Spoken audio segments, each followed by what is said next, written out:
আসসালামু আলাইকুম ভিউয়ার্স, আপনারা সবাই কেমন আছেন? আশা করি আপনারা অনেক ভালো আছেন। আমরাও আল্লাহর অশেষ মেহেরবানিতে অনেক ভালো আছি। তো আজকে আমি বেগুন ভাজি রান্না করব কম তেলে।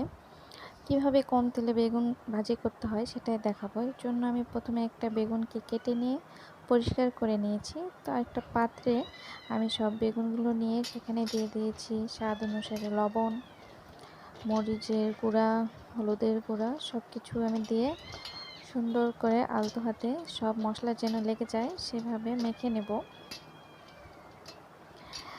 আমার যেন সবগুলো বেগুনেতে মরিচ, হলুদ, লবণ পরিমাণ মতো লেগে থাকে।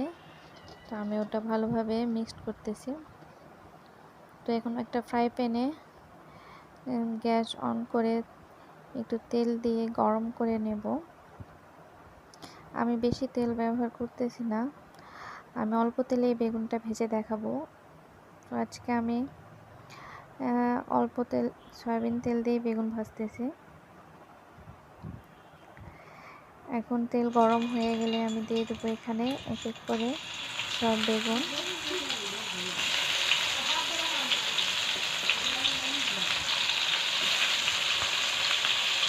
সব বেগুনগুলো দিয়ে দেওয়ার পর আমি এটা ঢাকনা দিয়ে ঢেকে দেবো, তাহলে এটা ভাপে ভাপে সেদ্ধ হয়ে যাবে।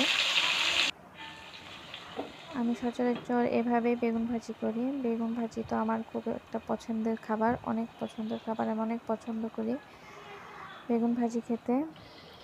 তো এখন আমি পাশটা উল্টিয়ে দেব, দিয়ে এই পাশটা মোটামুটি হয়ে গেছে।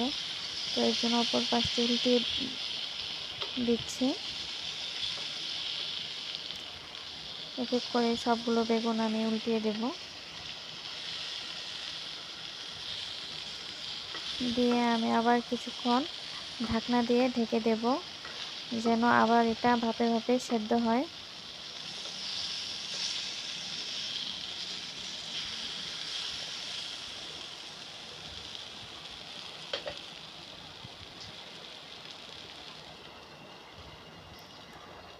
তো আমি এটা ঢাকনা দিয়ে দিলাম।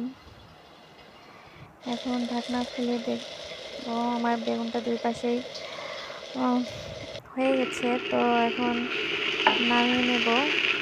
তো আমি বেগুনগুলো একটা হাত কেচে উঠিয়ে নিচ্ছি। এক এক করে আমি সব বেগুনগুলো এভাবে উঠিয়ে নেব। আমার বেগুন ভাজি করা কমপ্লিট। তো এখানে আমি একটু পেঁয়াজ বেরেস্তা করে নিয়ে বেগুন ভাজির উপর এখানে ছড়িয়ে দেব।